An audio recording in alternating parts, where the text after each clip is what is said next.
This is Vikes Now. This is the Sunday, March 27th edition. Today we're talking about the Vikings and the new 2-year plan that none of us really knew about 2 months ago.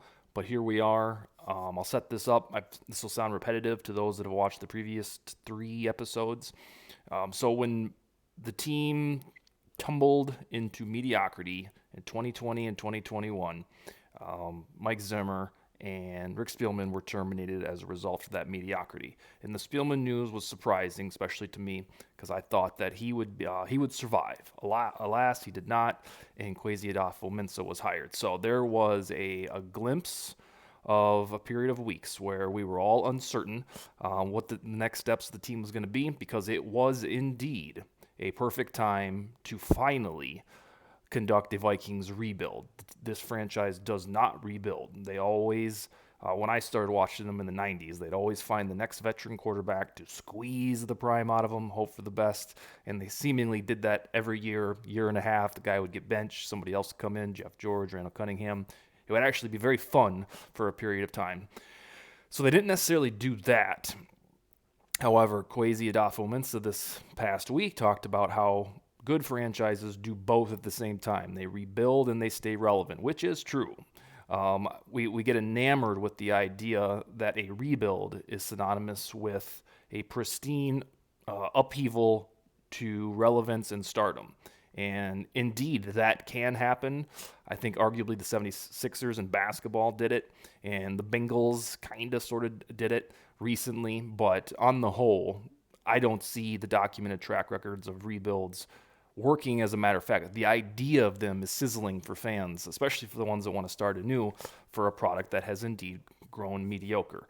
But they're not doing that. Kwesi is stealing the philosophy from the Patriots, the Saints, the Steelers, the Chiefs, where they're always relevant and they want to just break through, and they keep a roster as such to remain relevant. If you look back, I've tweeted this before, with the New Orleans Saints, I believe it was 2014, 2015, 2016, 7-9 every single season. Nobody cared. They had shitty defense. Breeze was still in his prime, starting to kind of hit toward the end. He was in his kind of the age Cousins is now, about 33, 34. Every single year, 2014, 2016, 3 in a row, the Saints went 7-9. Nobody cared. Didn't blow it up, stuck to it. If it wasn't for the Vikings, might have broke through a couple times in the NFC. So that's a long setup to say the Vikings are not rebuilding. And here's what has happened. And I'm going to explain these clues, very tangible clues that have arrived to indicate there is a 2-year renewal of all-in stakes. And those stakes have been the same since about 2016. After the franchise, the ownership realized that Mike Zimmer was indeed a damn good coach in 2015. He took the Bridgewater sophomore year Vikings to the brink of the second round of the playoffs, but Blair Walsh disqualified any notion of that. But so 2016, they decided we can win this thing. So they traded for Bradford, went great for 5 weeks, and then the wheels fell off, and they finished 8-8. Mediocrity, there's the word again. But tangible moves have occurred in the last 2 weeks to indicate that they're going to make a run at this for 2 years. And here's the first one. It's no surprise. The big mystery coming into this offseason was pertaining to Kirk Cousins, because in 4 seasons, he's only taken them to the playoffs once. Now, when they got there, they had a sweet-ass playoff victory that I didn't even see coming on that Sunday afternoon when Rudolph snagged the walk-off touchdown to, again, beat the Saints. But in the other 3 seasons, 2018, he collapsed, the team collapsed. 2020 and 2021 was like the exact same season in terms of awful situational defense, an offense that was starting to get pretty good, but then with a different offensive coordinator in Clint Kubiak, the play calling was pretty bland, pretty vanilla. So the big mystery, as I stated, was, are they going to trade Kirk? Because this was always going to be the offseason where a judgment was rendered about him the way that the 2020 extension was set up. He was never going to play on the $45 million cap, at which we broadcast to high heavens, and everybody knew that $45 million cap hit wasn't going to come to fruition. I don't know why it was such a lightning rod for criticism. It was never going to happen.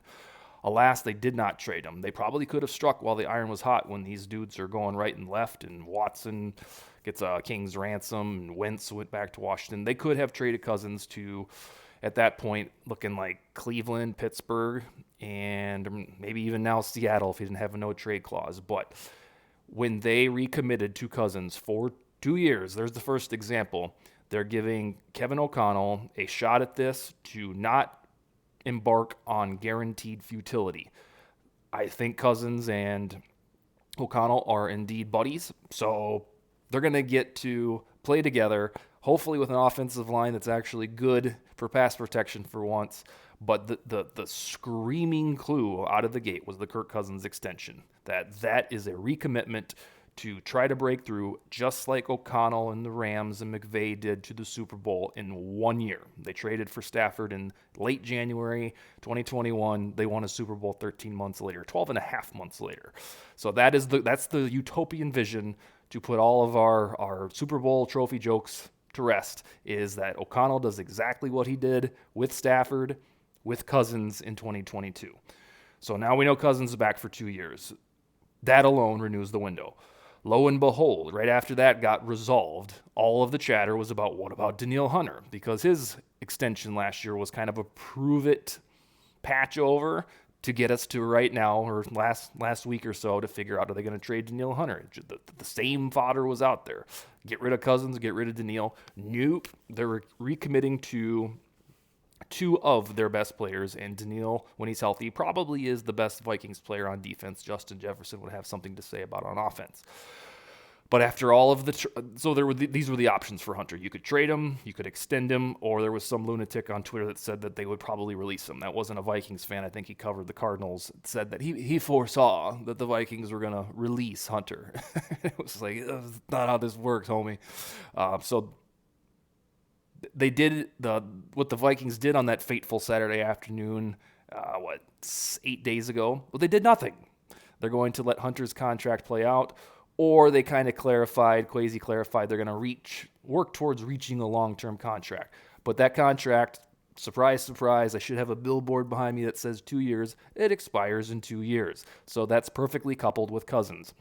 Let me ask you this. What did the Vikings do on Tuesday of last week? Do you remember where you were? It was kind of a where were you when moment. They signed Zadarius Smith from the Packers. And whenever a Green Bay Packer comes directly to the Vikings via free agency, it's like this glorious cause for celebration, because clearly that means the Packers organization sucked, and this guy is getting bright and coming to the good organization. I think and it happens all the time, from Greg Jennings to Favre, even though it was a year off, Ryan Longwell. So Zadarius showed up on a Tuesday afternoon after they courted him with all of the Instagram pictures and all that. Guess what? He signed a 3-year contract for $42 million that had the sticker price on day one that was like, wow, we're really committing to this guy. When the details contractually came out a couple days later, it's the almighty prove-it deals for a guy who just came off a back injury. And it really is a 1-year prove-it deal, or, depending on your interpretation, a 2-year prove-it deal.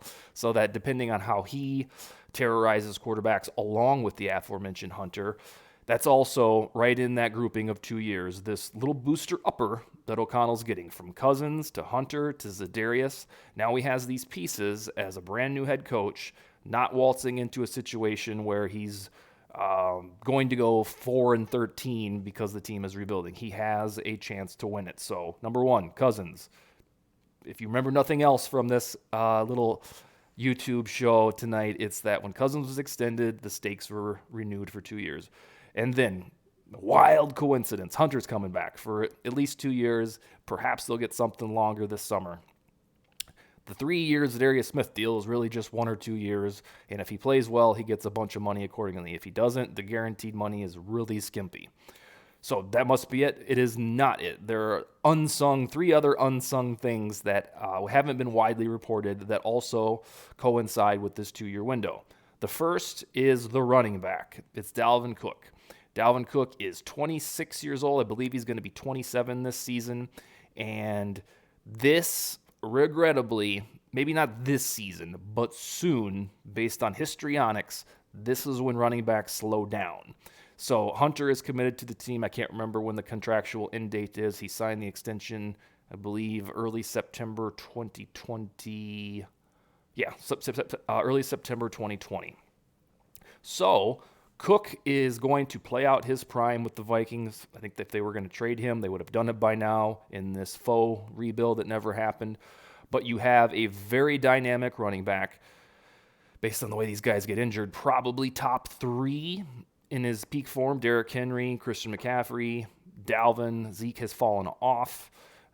Jonathan Taylor is probably up there right now. Perhaps he supplanted Cook by now. But yeah, you're going to get the final portion of Dalvin Cook's prime to pair with Kirk Cousins, Danielle Hunter, and Zadarius Smith. And he makes a lot of money, so he's going to get the rock a lot, even though they'll probably pass more than they did in the Zimmer regime. But I think we have this temptation that because football players are playing longer, that we just assume that everybody's career extends, which is fair. The rules are the rules are more stringent, protecting offensive playmakers, and dudes' heads don't get taken off coming over the middle. But Dalvin Cook re-upping with this team, let me back up my train of thought there, that players playing longer, I indeed agree with it, but the examples that we point to are, Tom Brady's going to be 45, and LeBron James is still, Dustin considers him the best player in the business, but most of the masses say top 3, top 5, or whatever it is. Those are extreme examples that one points to make an argument. Those are the 2 best players in their sports, perhaps ever. So, of course, they're going to play longer, or their legend has grown accordingly because they've already played longer. I wouldn't bank on Dalvin, especially considering his injury history, being the solution for longer than 2 more years. There's the number, 2 years. So I think we're banking on Dalvin Cook's prime, the acquisition of Zadarius, Danielle Hunter's contract, and 2 Hail Mary years of Cousins to see if an offensive-minded coach can unlock him. The next one isn't quite as notable, but I want you to remember it, is that Irv Smith Jr. is quietly entering the final year of his contract. He's drafted in 2019, 2020, 2021 didn't play. He was not a first-rounder, so that is 4 years. This will be the final year of his deal. Because he was hurt, there wasn't any big ruckus about will he recommit to the Vikings, because now he, too, like the rest of them, have to prove it before he gets his big deal. But in the backdrop, part of a 2-year window is the first year. So if Irv Smith finally blossoms into the breakout player people theorize every single season is going to happen, then he is only committed for 1 more year. And if he's fabulous and the Vikings make the playoffs, he'll be around for longer. But he is a factor to remember, because his contract at this time next year, we'll either be analyzing what contract he got, or we'll be talking about 11 months from now if the Vikings should extend him, not probably on this show. And the final one is Justin Jefferson. Now, he's committed to the organization through the end of the 2024 season, because he indeed was a first-rounder, and they get an extra year on their contract. But the reason, in my opinion, that Kwesi Adofo-Mensah is building this thing into a 2-year audition in large part is because of Justin Jefferson. He's going to cost about $30 million per season by the time his deal comes around for re-upping, which, again, is next year at this time. And you have to prove to that man that this team right here can win football games and get you to the playoffs, because otherwise he's going to want to get the hell out of here. It doesn't matter if he's breaking all of these records when you're going 8-9. It's cool for me to tweet stats about it, but for him, I'm going to bank on the fact that he's going to want to get to the playoffs. Had the team torn it down and started over, you are essentially guaranteeing that Justin Jefferson's rookie contract will be without playoff appearances. If you said, the hell with Cousins, trading him to the Steelers, we're going to go get Bridgewater back, or we're going to sign Marcus Mariota and then bridge him with some other rookie quarterback from a shitty draft class, you're guaranteeing yourself probable futility. And they're not doing that. They are trying to stay relevant to reach the playoffs with a brand new offensive-minded coach, with a quarterback who throws 4,000 yards every season. They want to get to the playoffs to placate Justin Jefferson, who isn't volatile, but we already experienced what it felt like to lose a humongous wide receiver in Stephon Diggs. And I don't think that Vikings fans want to go through that again because it was a freak of nature that they replaced him like that. That doesn't usually happen. It was a wonderful trade for both sides. So you have this 2-year window to get Justin Jefferson to the playoffs. Otherwise, he won't want to stay. And I believe that all of these factors played into the initial evaluation by the new general manager when he looks and says, what are we going to do here? And of course, during the interviews, I'm sure the Wolves said, like, whoops, we don't do rebuilds. But all of that played a factor. So you have the Cousins extension, Danielle Hunter staying around for the end of his contract, which is 2 years. Zadarius Smith with a 3-year deal that's really 1 or 2. Dalvin Cook's prime is starting to trickle down and should be, if you schedule these things within the next 2 or 3 years. Irv Smith is coming up on a big comeuppance in a good way about whether or not he's going to stay around. And then the almighty one with a playmaker like Jefferson is that he is only guaranteed to be a part of the Vikings for the end of the 2024 season. And if you look at 2022 is upcoming, 2023, and the judgment day on that contract is soon. So for the love of God, the team has to win to keep him interested. And finally, this one isn't part of the 2-year window per se as to all of the things that are shouting to come together to make it so that it is a 2-year window, but it's the fact that you're giving a first-time head coach the opportunity to be relevant. I don't know if during the interview they said, you want to come over to the North Star State and rebuild with us? Probably not. They said, we have a roster that we can make a contender right now. And if things go poorly, or it's 8-9 again, or they don't make the playoffs the next 2 seasons, you don't necessarily have to fire O'Connell. You can fire Cousins because he can take the heat or the accountability for not dragging the team to the postseason. And then you can embark on your de facto rebuild, all-out rebuild, or doing what the Patriots and Chiefs and Steelers usually do, and that's find a different solution to make another run at it. That would be Cousins-less. You wouldn't necessarily have to make O'Connell the sacrificial lamb. So that's the 2-year plan.